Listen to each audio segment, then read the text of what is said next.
Ми вступаємо в 6-ту годину марафону до річниці супротиву Дня окупації Криму. Рівно 4 роки тому в Сімферополі був величезний мітинг, на якому вдалося хоча б на день стримати сепаратизм проросійських сил і не дати відірвати Крим від України. Це спільний проєкт 3 телеканалів Суспільного телебачення. І, зокрема, ви нас можете бачити на каналі UA Крим приватного мовника Еспресо та телеканалу АТР, кримсько-татарського телеканалу, зі студії якого триває цей марафон. І в цьому блоці держгісті, якого ми чекали в минулому слоті, голова Меджлісу кримсько-татарського народу та народний депутат України Ріфат Чубаров хош келдіңіз.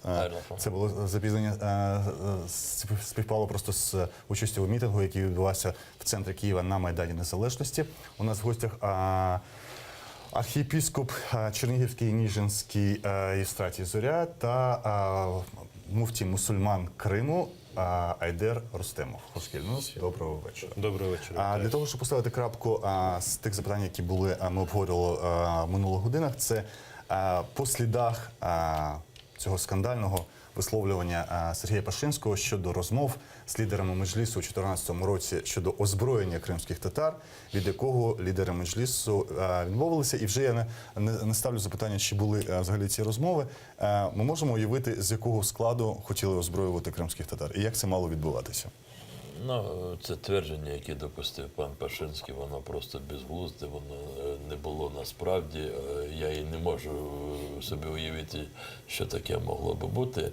Ви знаєте, я можу сказати, що коли відбувалося практично все вторгнення російських військ, і ви тоді там були, і було сотнями зарубіжних журналістів, я пам'ятаю, майже на кожній прес-конференції, я їх проводив там десятками, мене запитували іноземці, чи можливо так, що люди будуть зі зброєю зараз протистояти оцим колонам російських військ, які по всіх дорогах вступали в Крим.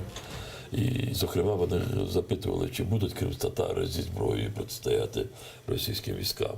І тоді я пам'ятаю, я сказав таку формулу, я сказав, в тій ситуації, коли весь світ не знає, як зупинити агресію країни, яка є однією з найвпливових в ядерному розумінні озброєних держав, коли вона є постійним членом Ради безпеки, і той світ, який не знає, як її утримати, сподіваються, що кримські татари зараз затримують вторгнення російських військ. Якщо світ насправді так хоче думати, то тоді цей світ безглуздий. Отже, коли десятки військових гарнізонів, десятки тисяч, ну не десятки, але більше ніж 14 тисяч озброєних, високопідготовлених військових української армії. І якщо хтось не зміг зорганізувати опір і сподіватися, що можна роздати зброю цивільному населенню, це не є спротив. Це є просто закликання окупантів до побиття цього цивільного населення. Чи ми можемо говорити про те, якби навіть вдалося щось роздати зі зброєю, це закінчилось би остаточним вирішенням кримсько-татарського питання і повним зачищенням півострова саме від корінного населення?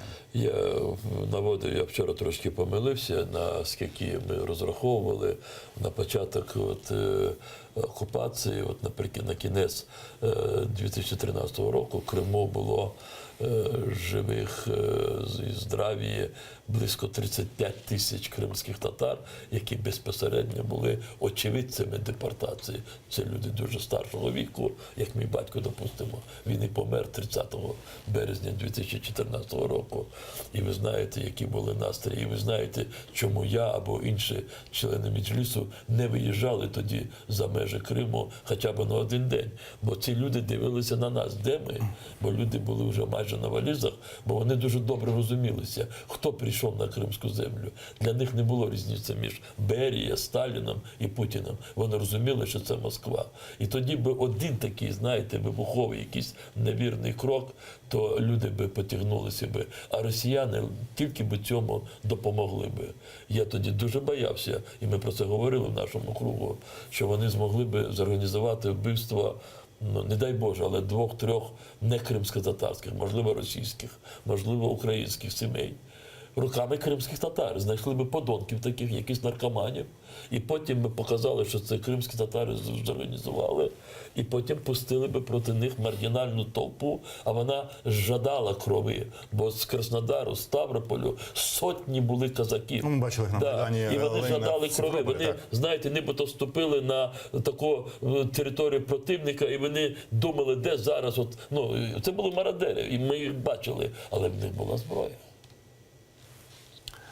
Символом опору в Криму із релігійних громад став архієпископ Сімферопольський Кримський Української православної церкви Київського патріархату Клімент, який захищав всі ці 4 роки не тільки свою громаду, але публічно вступався і за кримських мусульман, за кримських татар, і фактично проти будь-яких утисків будь-якої релігійної громади. Я бачив і ваші тексти на підтримку свідків Єгови, яких теж почали в Російській Федерації протистояти і на окупованій території, зокрема в Криму.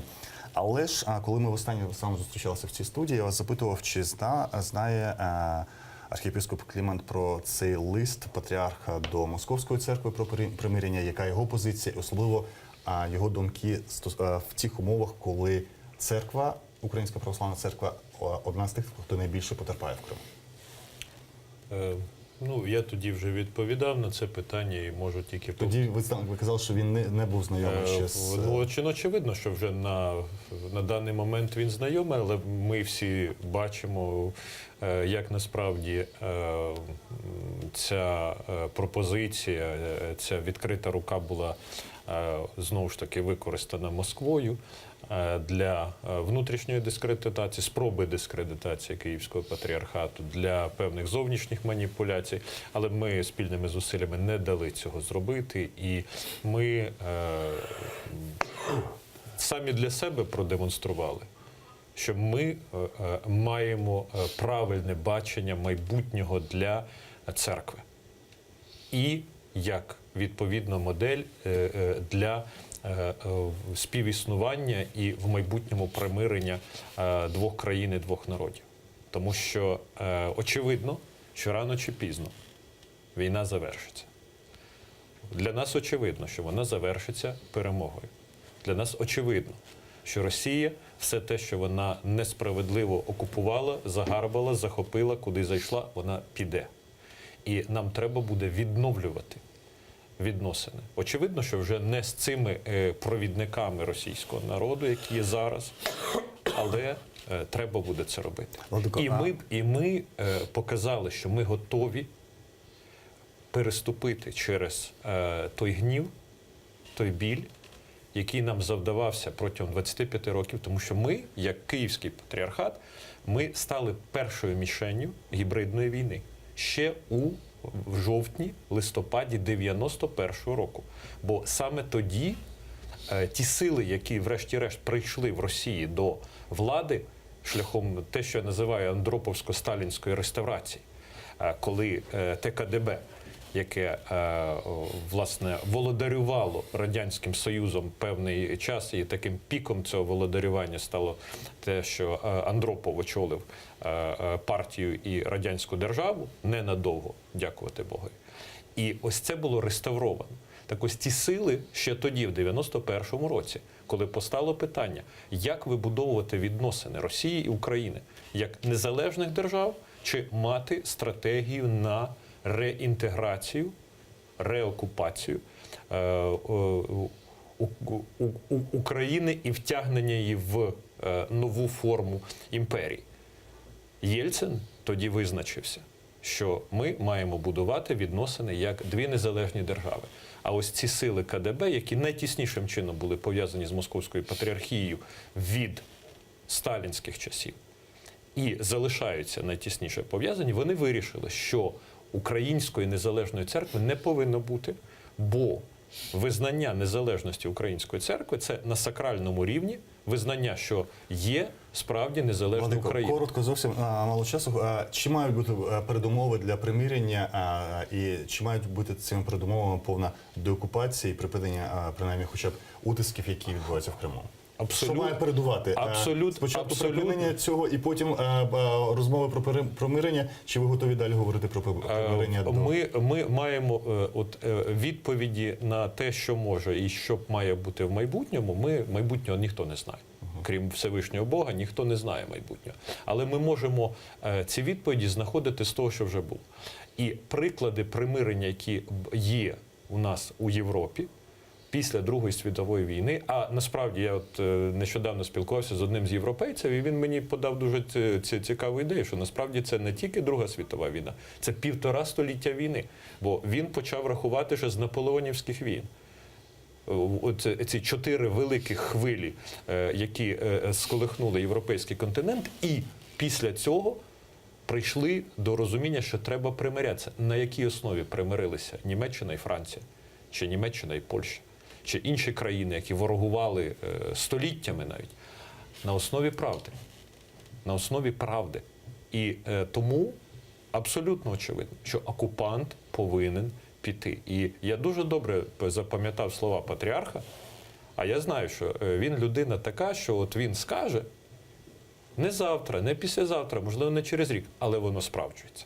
Як колись в 60-х роках він одному чекісту, який був поставлений курувати релігію, коли той сказав, що ось в 80-му році Радянський Союз вступає в комунізм, і релігії не буде, релігія відімре, то він тоді сказав, що якщо релігія і комунізм несумісні, то церква буде, комунізму не буде. Так воно і сталося. Так ось патріарх сказав ще в 2014 році. Путін піде з Криму і флот свій звідти забере. І я вірю, що рано чи пізно це станеться. І це надає, я переконаний, ви згадували владику Клімента, надає і йому сили боротися, розуміючи, що він стоїть на правій стороні і що перемога обов'язково буде. А якщо принаймні з невеликою громадою, але громадою Київського патріархату в Криму і з його лідером ми всі знаємо, що відбувається, то до вас, Айдер Ефенді, запитання з тим, що відбулося останніми часами. Це Курултай, який провів муфті Емір-Алі Ефенді, який співпрацює з окупаційною владою, і Курултай мусульман Криму фактично створює квазіпредставницький орган кримських татар з одного боку, бере участь у виборах і закликає до виборів, давайте назвати до виборів Путіна, кримських татар.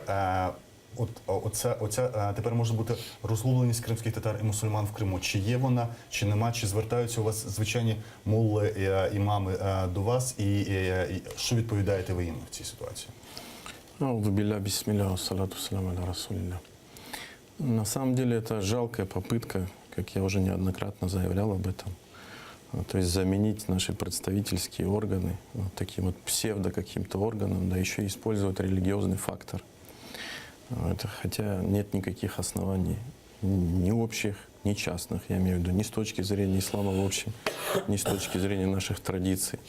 Да, вот проводить такие хурултаи и заявлять, что этот хурултай будет представлять весь орган. И, как я уже говорил, о том, что будущее этих предателей, то есть оно очевидно, оно такое же, как и самый яркий пример, который приходит сразу, это образ Талгата Таджудина, да, который ходит и целует руки Кириллу и говорит о том, что вот, значит, это великая Россия, значит, мы принимаем Отечество как данность от Бога. То есть вот такая вот риторика. То есть богатонациональный Крым, крымские татары, часть Крыма, но не коренной народ. Вот будущее этих людей, будущее этих органов.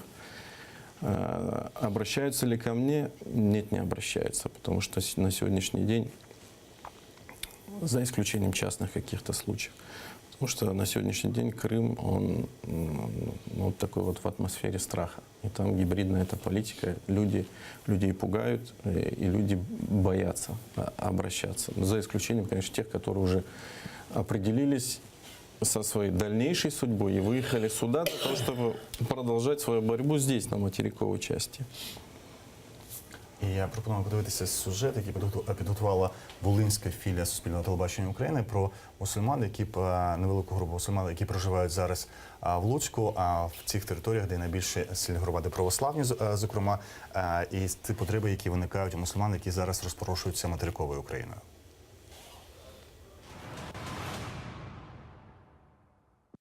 Вот как-то пытаемся вместе что-то думать, делать.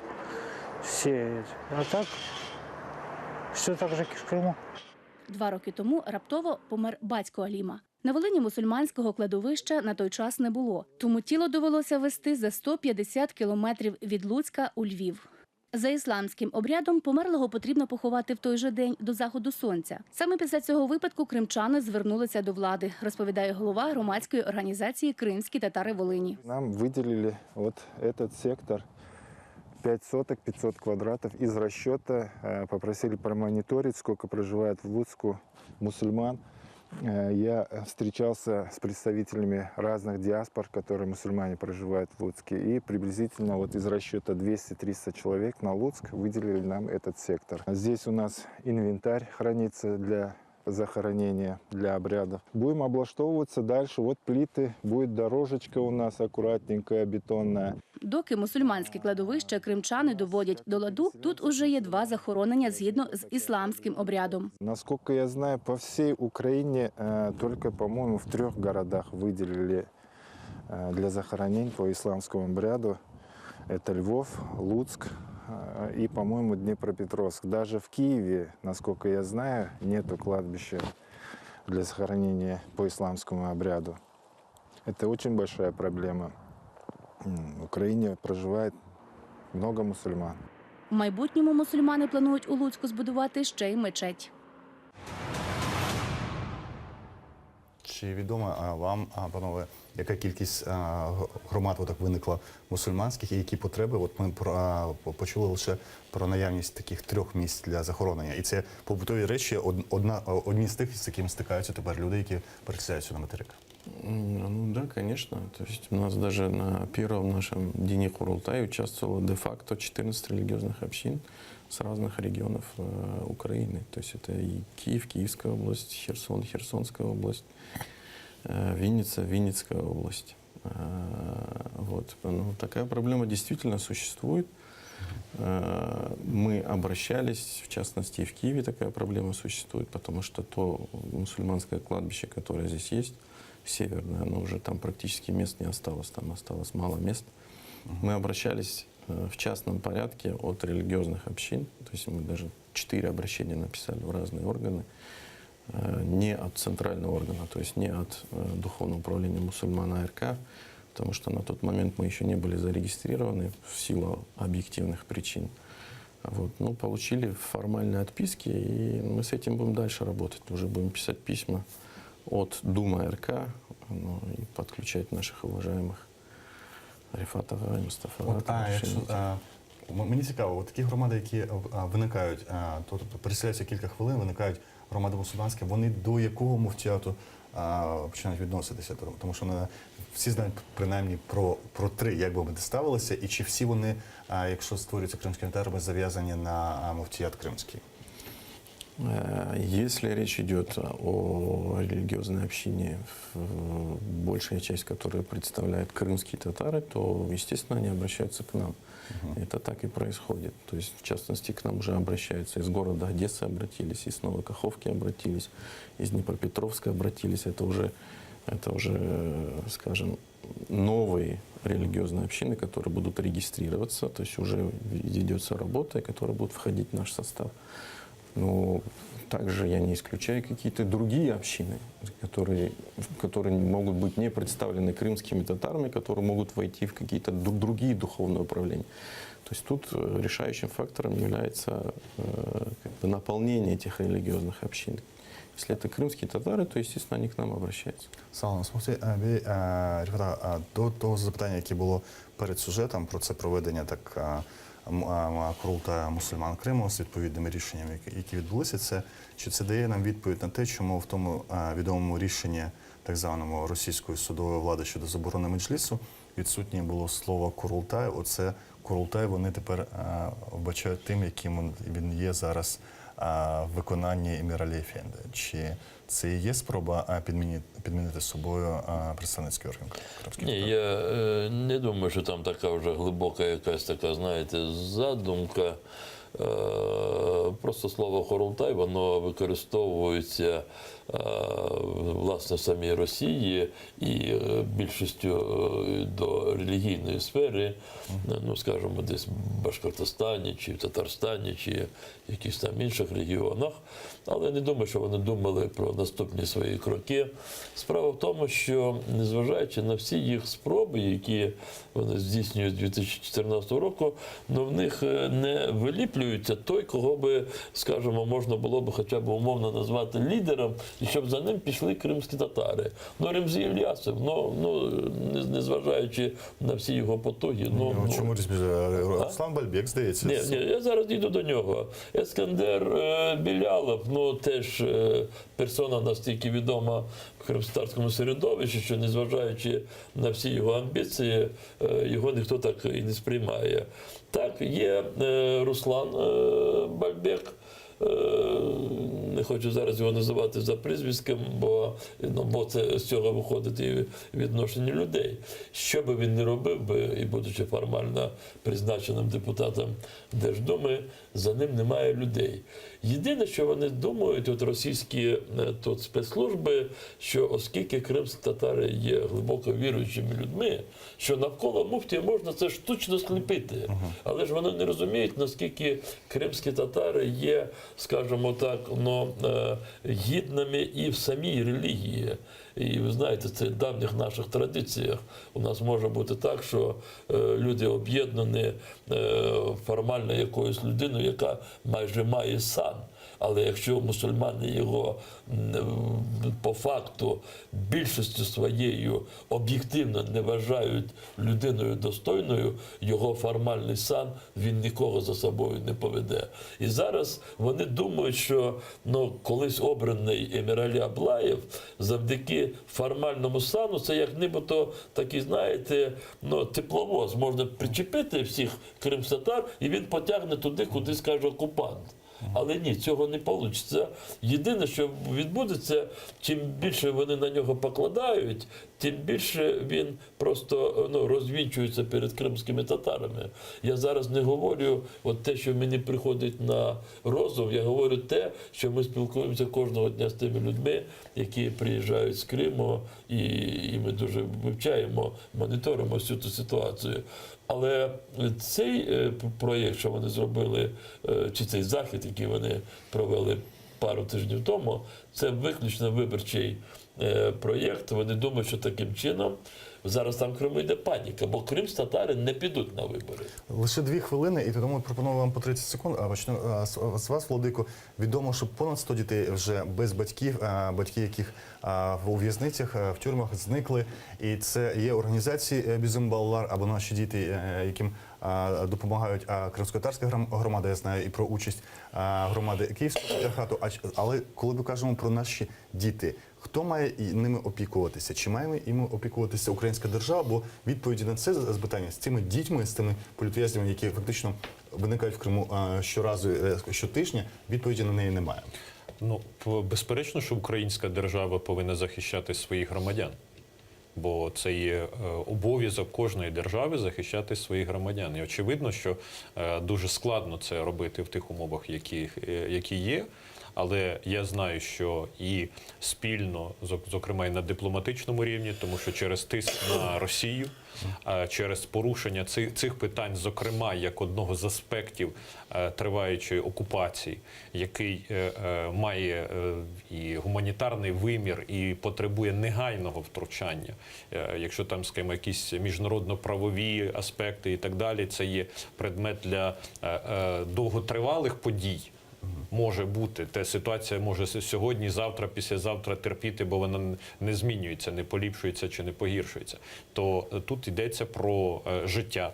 Життя, причому коли йдеться про дітей, про хворих. Менше хвилини вам, панове, по 30 секунд. Тому безперечно, що це є справа держави, але разом з тим це є наша спільна справа. Тому кожен, хто може хоч чимось допомогти, порушити це питання, закликати когось допомогти. Мене змушують завершувати в ефір, тому по 30 секунд, 20 секунд. Це можна вирішити на законодавчому рівні. Як ви бачите підтримку цих дітей, цих родин? Так, ми намагаємося ще зробити на законодавчому рівні, але хочу сказати і інше.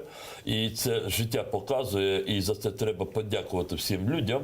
так сталося, що утримання дітей, допомога тим сім'ям, де батьки сидять і все таке інше, це в першу чергу це справа самої громади, джемаата. І кримсько-татарська спільнота це дуже чудово показала. Ми дякуємо всім тим людям, які там допомагають один одному. Дякую. Конечно же, это в первую очередь обязанность государства, поскольку те люди, которые там страдают, они в первую очередь страдают из-за своей гражданской позиции, что Крым – это неотъемлемая часть Украины. Дякую, бо вже закінчимо. Це була 6-та година марафону до 4-ї річниці Дня супротиву окупації Криму. Залишайтеся на АТР. Після новин 7 година в цій студії буде Айдар Муштабаєв. Залишайтеся на UA Крим, АТР і Еспресо.